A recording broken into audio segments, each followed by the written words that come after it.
یوه خبره درته کوم چې ټول پښتون قوم د یو پلار زامن دي، نه څوک تر چا لاندې دي، نه څوک تر چا بالای دي، ټول پښتون یو قوم دی. دغه ناره او دغه وطن او دغه ژبه دغه تاریخ زموږ دا موږ بچاوی سي، دا باید چې په یاد وساتو. ټول پښتون قوم د میرویس نیکه په خوله وکړه نو بیا هغه لوی افغانستان یې جوړ کړي. کوم ټایم چې دې پښتنو د احمدشاه بابا په خوله وکړه بیا یې هغه لوی افغانستان آباد کړي. کوم ټایم چې دې پښتنو خپل پلار نیکه په یاد ساتئ، هغو پښتنو دې قوم نه ګټه راوړې ده. دا نن چې دا دونې لوی قوم پر دا دونې لویه خطه د اموزې ونیسې تر جنوبي بلوچستانه تر اټکه چې دا د دریامو پورې دا ټول افغان قوم پروت دی. دی هغه زموږ پلار نیکهګانو هغه ګټه کړې وه. د موږ سره مسله دا ده چې موږ خپل پلار نیکه ویر کړی دی. موږ باید چې خپل تاریخ وګورو، موږ د باجوه د خبرو، موږ د انګریز د چاپلوسیو د چالاکۍ په خبرو کې نور باید چې رانسو. موږ باید چې خپل تاریخ ووایو. عزیزانو، دا علي وزیر په کیس کې زه ډېر وار پیش شوی یم په کراچي کې. علي وزیر ما د جیل سپرنټنډنټ په کمره کې لیدلی دی.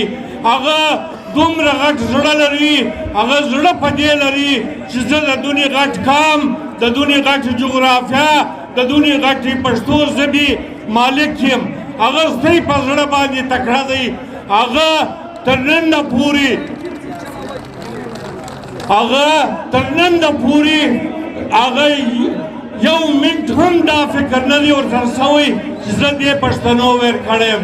دا پښتانه خپل شهیدان، خپل اتلان، که باچا خان سوی دی، که خان شهید سوی دی، که په دې خطه کې څومره مړي انګریز کړي دي، یا د انګریز مزدور هغه رنجیت سنګ کړي وو، یا یې نن پنجابی کوي.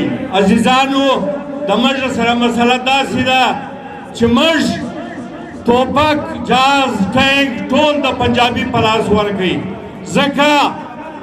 ځکه نن پښتون خوار دی، ځکه نن بلوچ وسایل لوټېږي، ځکه نن سیندیان خوار دي. په دې فوج کې صرف او صرف د پنجابي خبره منل کېږي. موږ تاسو به پنجابي ته لیکه کاږو چې نه د تا سره خبر کوم، نه د تا سره مسلماني شریکوم، نه د تا سره ورورګلوي کوم، نه زما د تا سره څه کار شته. که موږ د پنجابي سره ډوډیانې خوړلې، کبابونه مو خوړل، پکوړې مو خوړلې، او بیا موږ د پنجابي سره ایجنټي کوله، بیا دا پښتون قوم، دا پښتون وسایل، دا د پښتون جلغوزې، دا د پښتنو وسایل، بجلی، اوبه، د کولا، ګیس، په کرک کې ګیس وځي، په کرک کې پټرول وځي، د کرک خلکو ته یې نه ورکوي. عزیزانو، موږ مکمل خپل د مځکې، خپل د وسایلو ملکیت پرېښی دی، تر څو پورې چې پښتون قوم خپل د ژبې، خپل د وطن، خپل د قوم، نن به دې سپین سرو دلته نه ژړلی، نن به دې کوچنیانو دلته نه ژړلی. که موږ خپل د وطن، خپل د قوم دغه رنګه مو حفاظت کړی وی لکه بنګالي چې ځان د دې نجسه قوم څخه جلا کوي پنجابي څخه. موږ هم پنجابي ته باید چې لیکه وکاږو. زه ستاسو ټایم نه اخلم. یو جهان مننه. د دې انتظامیې ډېره شکریه ادا کوم. ډېر ښایسته جلسه یې جوړه کړې وه، ډېره خواري یې کښلې وه.